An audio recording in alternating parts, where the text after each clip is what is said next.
All right, good afternoon. We're out here shooting at the deer target.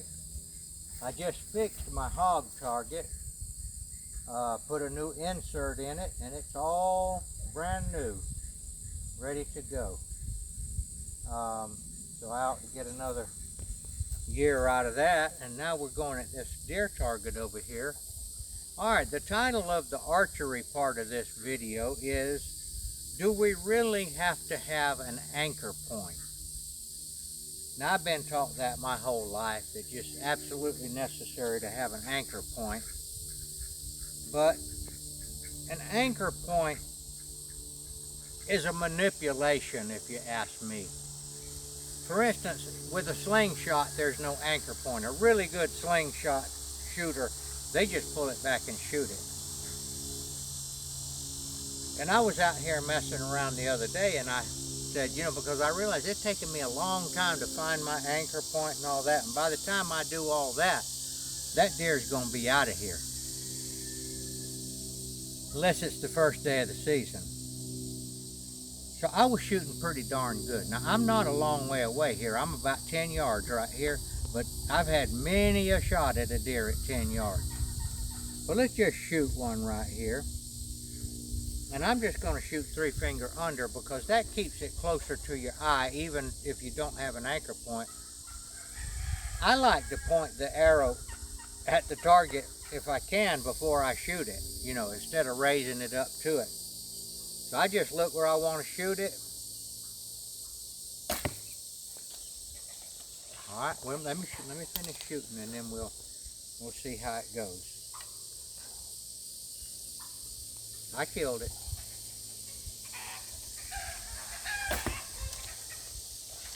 Now I'm shooting this deer quartering away, which is a good way to shoot it. No anchor point. I'm just looking where I want, pulling it back, letting it go when it feels right.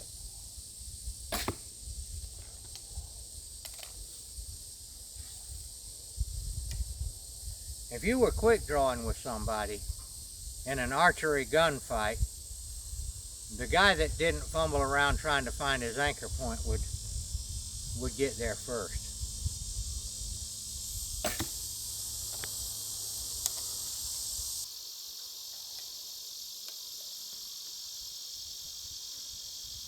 A lot of times in a deer situation, you really don't have time. I've been in enough gunfights with deer, archery fights with deer, to realize that you got to get it done pretty quick. And a lot of times you actually revert back to just shooting the bow. I have, and I didn't even come to an anchor point. I just shot.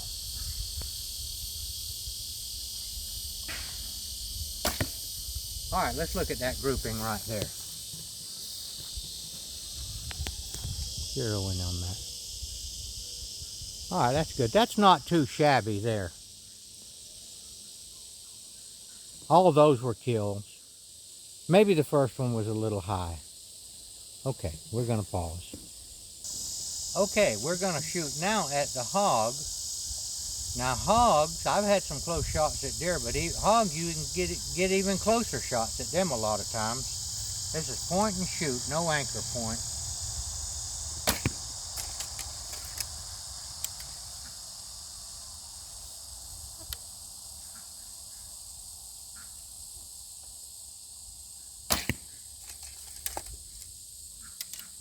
Now, I would suggest, if you want to try this or get good at this, start close and let your mind, your body, and all, there's no anchor point and there's no conscious release.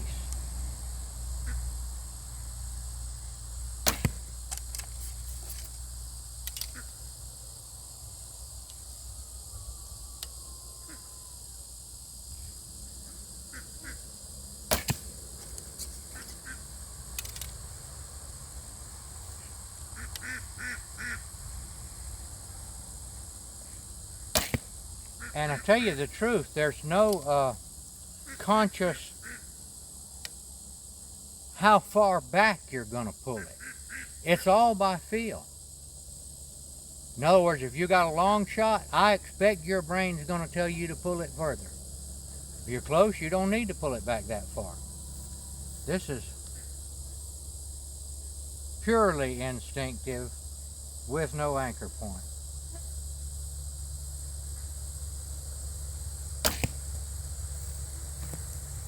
This is kind of what Fred Bear did. You know, if you read about Fred Bear, he didn't like to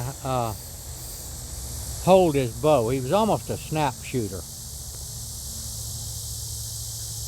That was an extreme facing away, so some of those shots may have been a little bit too far forward, but I guarantee you they did the job. All right, I'm going to try this same thing sitting in my steel chair, which I sit in the woods a lot of times. It's a pretty stealthy place if you'll get behind a little bush or something. And I'm at about 20 yards now. And see, I just started doing this, yesterday actually. And I have actually done it through the years off and on, but I always went back to the gap method using the point of the arrow, aiming it. But that takes time. And it also requires coming to an anchor. So let's just see what we can do here. Remember, I'm just starting this again.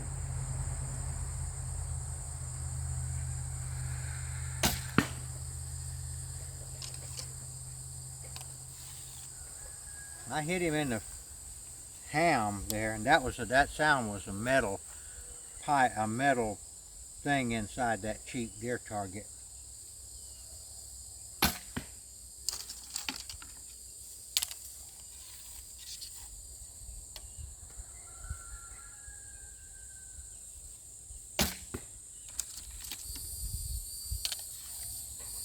Now going at the hog.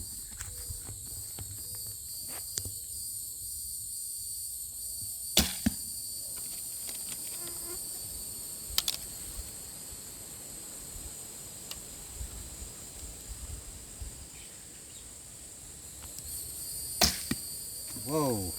Now see, I missed that shot, but I caught myself aiming instead of trusting. This is the thing about trust. You have to just look at it, you have to believe in yourself. It's more like it right there. Okay, we're back again. Back again. This is more fun to me, to shoot like this. And that's why I'm doing archery. Now, if I need some wild meat, really, I'm not taking a bow and arrow. I got better stuff than that to kill meat with.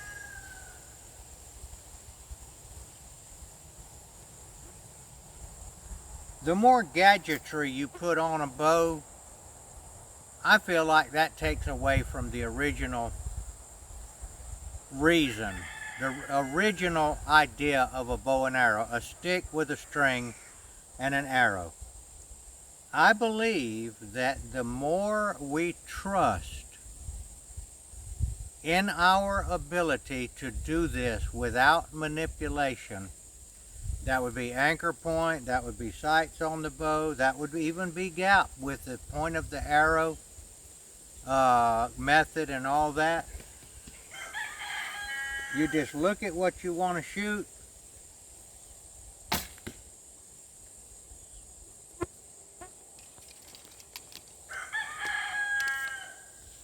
That busted that deer's heart in two.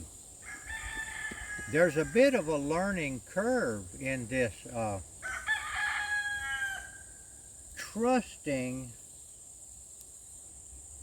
in your own instincts, and we are fully equipped with the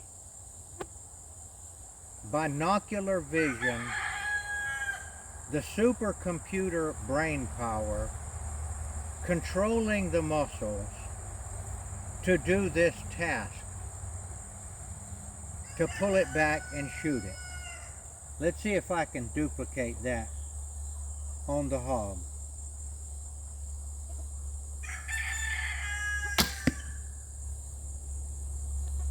Yes, that definitely would have gone through the lungs on the other side.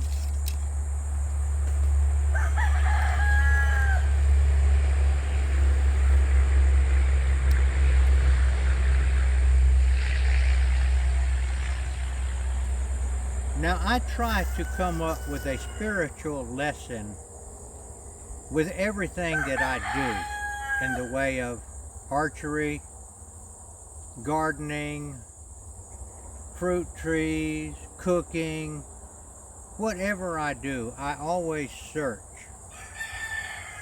So I am saying trusting in the abilities that God gave us.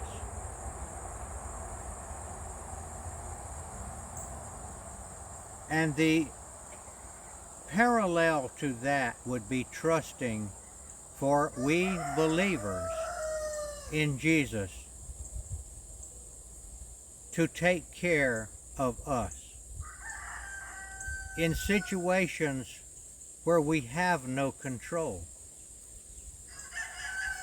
And we have no control of our mortality.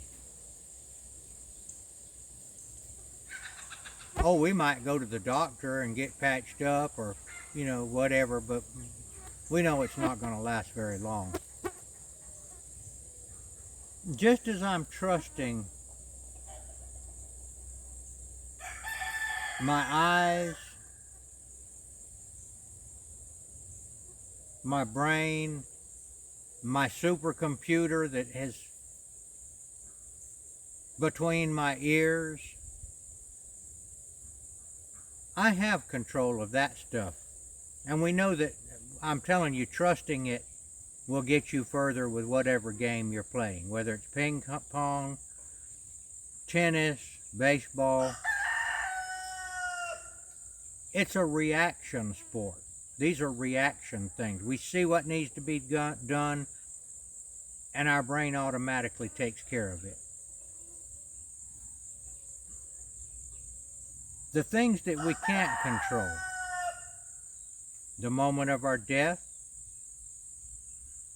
many times situations that we get into that we can't get out of, God has promised to take care of His children. If you are a born-again believer, a child of God, then to not trust God would be somewhat similar to putting a bunch of gadgets on your bow. God doesn't need any manipulation. He knows what we need, and He'll give us what we need. Sometimes He allows things to happen to us that are unpleasant. Are you on that pig? Mm-hmm. All right, go into the pig now.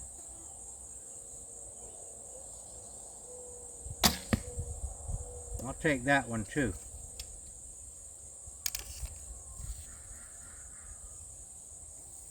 We're to trust in God even if we are having a toothache.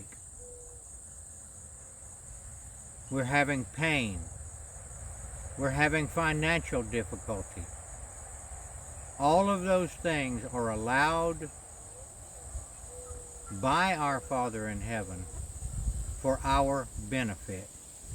The Bible says that all things work together for good for those who love God and are called according to His purposes.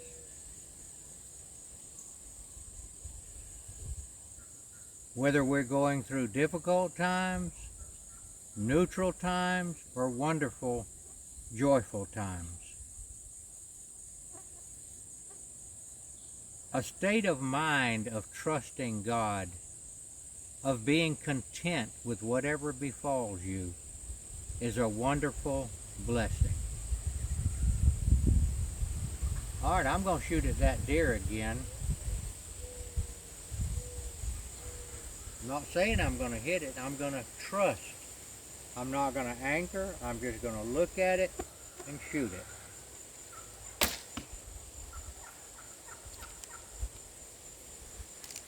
Not bad, is it? The more I trust what I'm doing and just let it happen, I believe the better I am. Now, yeah, I can use the gap method, you know, but it's not conducive to hunting if you ask me. Now, if you got deer that are, sometimes you get a situation where they'll stand there real stupid and let you do anything you want to them. Going back to the pig.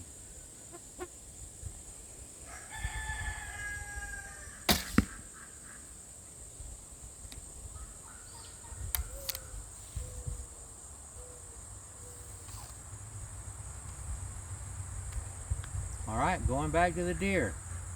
Deer's a little further away. Deer's about 20 yards. We'll take that too. It wasn't a perfect shot.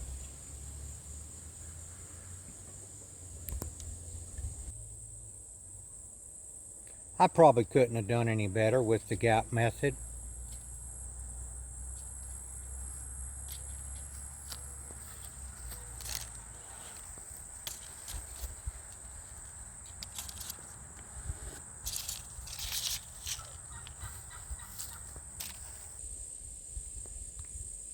All right, let's trust in our own abilities to use this primitive weapon much like the Native Americans did.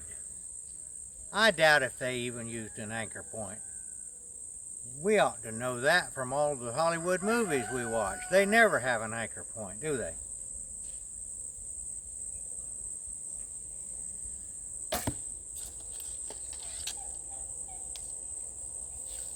You don't have much time.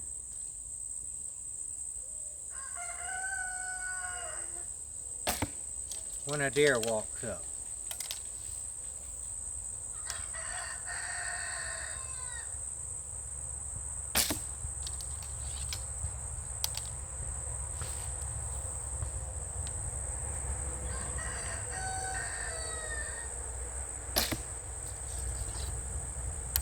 I don't know how far I'm pulling it back, but I'll tell you another thing I've noticed. I believe the arrow shoots harder when you do this.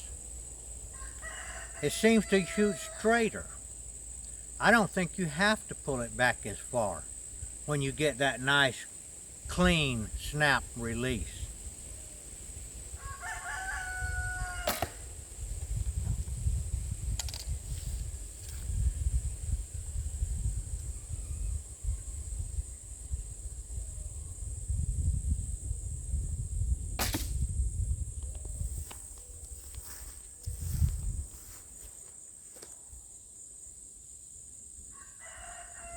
All right, we'll take that as 6 kills. All right, remember my spiritual lesson. Trust in God. Let Him do the work. He is the mastermind of our lives. And in your archery, I enjoyed this session way more than anything I've done lately with the gap method, with the anchor point, and all of that kind of stuff. Now, if I was in a tournament, you know, a 3D shoot or something like that, I would shoot gap, because you have time to come to anchor and calculate how far away it is and all of that kind of stuff. Now, we'd like to say the Lord's Prayer here and end this video, and let me encourage you to trust in God. Put away fear. Fear not, He said. The devil wants us to be afraid, because the devil is afraid, and he wants us to share in his fear, because his day is coming soon, and Jesus will come back, and He will set up His eternal kingdom, and He will separate the sheep from the goats. This is what the Bible teaches. I can't prove it, but I do believe it. Our Father, who art in heaven, hallowed be thy name. Thy kingdom come, thy will be done on earth as it is in heaven. Give us this day our daily bread, and forgive us our trespasses, as we forgive those who trespass against us. Lead us not into temptation, but deliver us from evil. For thine is the kingdom, and the power, and the glory forever. Amen.